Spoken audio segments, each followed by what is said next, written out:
Hey, what's up guys? Welcome back to The Upper Hand. So what's the difference in an occupational therapist and an occupational therapy assistant?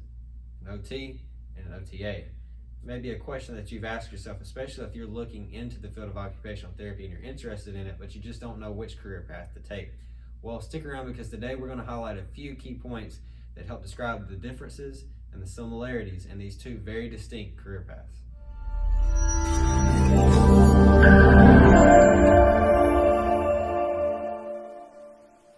First of all, what is occupational therapy? Well, that's a really loaded question that we can make a whole video on by itself.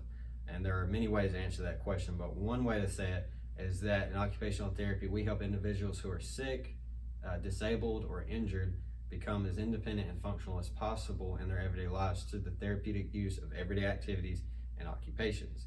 So that we know that that's the overarching goal of occupational therapy. What does it look like to work towards that goal as an occupational therapist versus an occupational therapy assistant? Well, an occupational therapist is responsible for what's called an initial evaluation. So when a patient sees a physician, the physician feels that occupational therapy services are in order or are appropriate, they may write a prescription or write an order for the patient to see occupational therapy. So an occupational therapist is responsible for seeing a patient for the first time, meeting with them, learning more about them, and using all this information to develop a plan of care. And they draw from all this information and collaborate with the patient to write goals that address the occupational deficits of that patient. What does this patient need to do or want to do that they can't do currently due to their current condition or state in which they're living, and what goals will help them get to that point over a set amount of time. So the occupational therapist develops that plan of care in the initial evaluation on the very first visit. On the flip side, an OTA does not write initial evaluations. However, they do collaborate with the OT and learn more about the patient through discussing with the OT and reading the initial evaluation if they need to. They take all this information and they're responsible for designing treatment activities and carrying out these treatment activities on a regular basis with patients. So potentially both an OT and or an OTA could spend a lot of one-on-one patient time with patients, but an occupational therapist is responsible for writing that initial eval. Also, an occupational therapy assistant, when they're spending regular sessions with a patient, they have ample opportunities to build a relationship and build a rapport with the patient, which is really crucial in having any kind of success in therapy. And also their eyes and ears on the patient on a regular basis. And so if they notice certain progress areas or certain areas that there's a lack of progress, they can note that and take that back to the OT, and the two can collaborate and modify the plan of care as needed, or note the progress that's been made as needed. So what do you have to do to become an OT or an OTA? Well, let's talk OT first. In order to become an occupational therapist, you first have to get into an occupational therapy program. Imagine that. Well, in order to do that, you first have to complete an undergraduate degree, a bachelor's degree in some area of study. Now, while there is no specific requirement usually as to what your major has to be, there are certain majors and certain areas of study that would give you a stronger background entering into the field of occupational therapy and may make you a stronger candidate when you're applying to OT school. And that's just going to require a little bit of research on your own and talking maybe with your advisor about that. But first you complete your bachelor's degree, your undergraduate degree, and while you're doing that, as you look into different OT programs, each program has a different set of prerequisites that they require. So there's certain classes that these programs are looking for you to have already completed. So when you're in your undergraduate studies, go ahead and make sure that you're looking at your OT schools or your potential OT schools, and that you're knocking out those prereq requirements within your bachelor's degree program. Once you've completed your bachelor's degree, then you'll send out your applications to the OT schools that you want to apply to. And usually when you send out your applications, if they like what they see, they will invite you for one or more interviews. So there's this either single step or multi-step interview process. And if you make it through the interview process, which is rather competitive, then you're accepted into the program. Once you're into an OT program, it can take 2 to 3 years depending on whether it's a master's or a doctoral program. There are masters of OT programs and there are doctorate of OT programs. If you complete a master's of OT program, total time you're looking at a bachelor's degree, which is around 4 years, maybe 5, depends on the structure of how you did in your undergrad studies. So let's just say 4 years there and then 2 years. And so it's a total of approximately 6 years to complete a master's of OT and and approximately 7 years of study to complete a doctorate of OT. So that's the time frame you're looking at there. On the other side, let's look at OTA.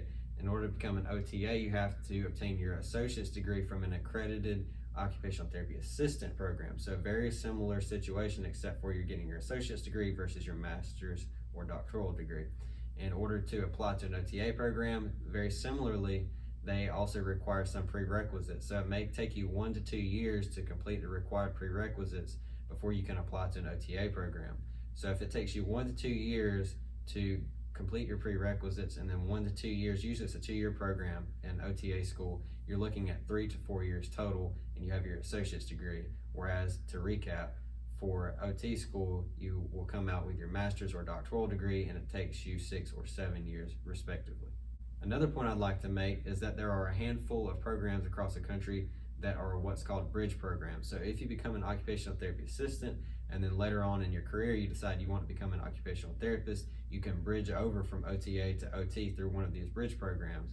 Now, a couple of points I'd like to make. One is that these are usually sort of demanding in that they are designed to allow you to continue to work as an OTA while simultaneously going to school to become an OT. So in nature, they are demanding because you have to balance life, work, and school. But if it's a career goal that you have, you'll find a way to make it work, and they're doable.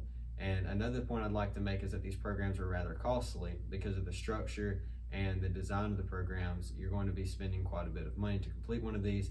So before you decide to pursue a bridge program, you just need to do some reflection and some thinking and make sure that that's truly a career goal that you have. Now, with that being said, I'm currently in a bridge program. I've practiced as an OTA for about 5 years, and I'm in the middle of completing my bridge program at Belmont University in Nashville, Tennessee. I have 1 academic semester left, and then I will have my clinicals to do. And I will say, just from personal experience, that it is very demanding, but it's also very rewarding, and I do not regret the decision I made pursuing this, because it's something that I want to do in my career at this point in time.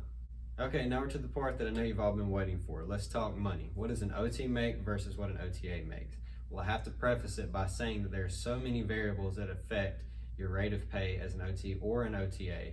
A few of those being your practice setting, depending on what setting you work in. You can, in occupational therapy, you can work in a SNF, which is a skilled nursing facility. You can work in a hospital, you can work in the schools, you can work in an outpatient setting. There are a ton of practice settings, and depending on which setting you work in, that's going to determine your pay range. Another variable that affects your pay is specialty certifications. After you become an OTA or an OT, you can go to continuing education classes and become certified or specialized in certain areas of treatment, and that can up your pay depending on what population or what setting you work in. And the third variable that affects your pay is obviously your years of experience. As with most fields, the more time you spend in the field working as an OT or an OTA, you can generally expect your pay to climb up. So let's talk ranges. So as an occupational therapist working full-time, you could expect to make between $70,000 and $85,000 a year generally. And as an occupational therapy assistant, you could expect to make between $50,000 and $65,000 a year generally. Now, that's generally speaking. Now, the bulk of salaries fall within that range for both of these professions. But that's not to say that you couldn't make less than the lower end of that or more than the upper end of that. That's just a general range to give you a general idea of the pay scale for both these professions. So I want to leave you with one final thing, and that is job outlooks. And so if you're going into any field, you want to know when you get out of school, are there going to be job and career opportunities out there for me? I want to know that my time was well spent in school and that I'm actually going to be able to get a job and what I studied in school. It's super important. It's kind of why you go to school. So according to the Bureau of Labor Statistics, between the year of 2019 and the year of 2029, now it's 2021, but between the years of 2019 and 2029, the average of all occupations are expected to grow at a rate of 4%. So that means over the next several years, we expect there to be a slight growth in job opportunities as averaged across all occupations. For occupational therapy, OT opportunities are expected to grow at a rate of 16% over the next 8 years or so until 2029. And then OTA opportunities are expected to grow at a rate of 32% over the next few years at the same time frame. So occupational therapy in general is growing at a much faster rate than all occupations averaged together.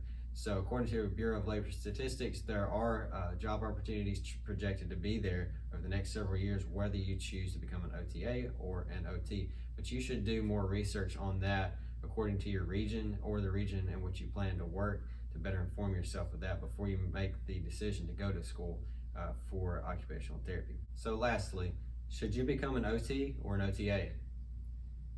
Did you really think I was going to answer that? Because I'm not. That's a decision that you have to make. So definitely do some research for yourself. Do some self-reflection and talk to OTs, talk to OTAs, observe them working in their practice settings, and use that information to make a decision that's best for you. I will say that no matter the career path you choose, OT or OTA, they're both very rewarding because you get to play a key role in helping see patients get back to living their best life. So we hope this information helped you guys today.